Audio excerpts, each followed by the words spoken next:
2 महिन्याच्या अगोदरच 22 डिसेंबरची ही वेळ घेण्यात आली होती. याचं उद्घाटन सरसंघचालक मोहनजींच्या हस्ते व्हावं असं स्वर्गीय रतन टाटा यांचा आग्रह व इच्छा होती. या हॉस्पिटलमध्ये स्वर्गीय रतन टाटा जेव्हा माझ्या निमंत्रणावरून चंद्रपूरमध्ये आले तेव्हा त्यांनी हे कॅन्सर हॉस्पिटल देण्याचं कबूल केलं.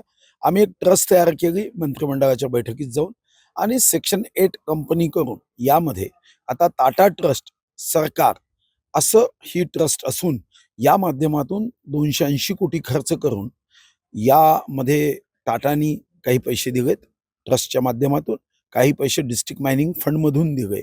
असं 280 कोटीचं 140 बेडेडचं हे कॅन्सर हॉस्पिटल आहे. कारण चंद्रपूर जिल्ह्याचं प्रदूषण लक्षात घेऊन कॅन्सरचे पेशंट्स मोठ्या संख्येने इथं असतात आणि त्यांना इलाज करण्यासाठी मुंबई, नागपूर अशा ठिकाणी जावं लागतं. अत्याधुनिक सोयी आम्ही इथं केल्या.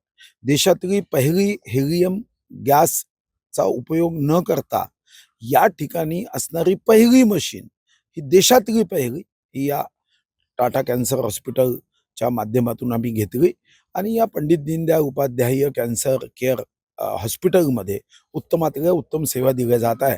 आता आज आचारसंहिता लागली आहे तर आम्ही निर्णय केला निवडणूक आयोगाशी. या अगोदरच आम्ही पूर्व परवानगीसाठी अर्ज केला होता की राजकीय नेते म्हणून आम्ही कोणीही स्टेजवर राहणार नाही, पण उद्घाटन हे व्हावं आणि त्याला त्यांनी संमती दिली होती आणि त्या माध्यमातून 22ला याचं उद्घाटन हे कोणत्याही राजकीय नेत्याविना होईल.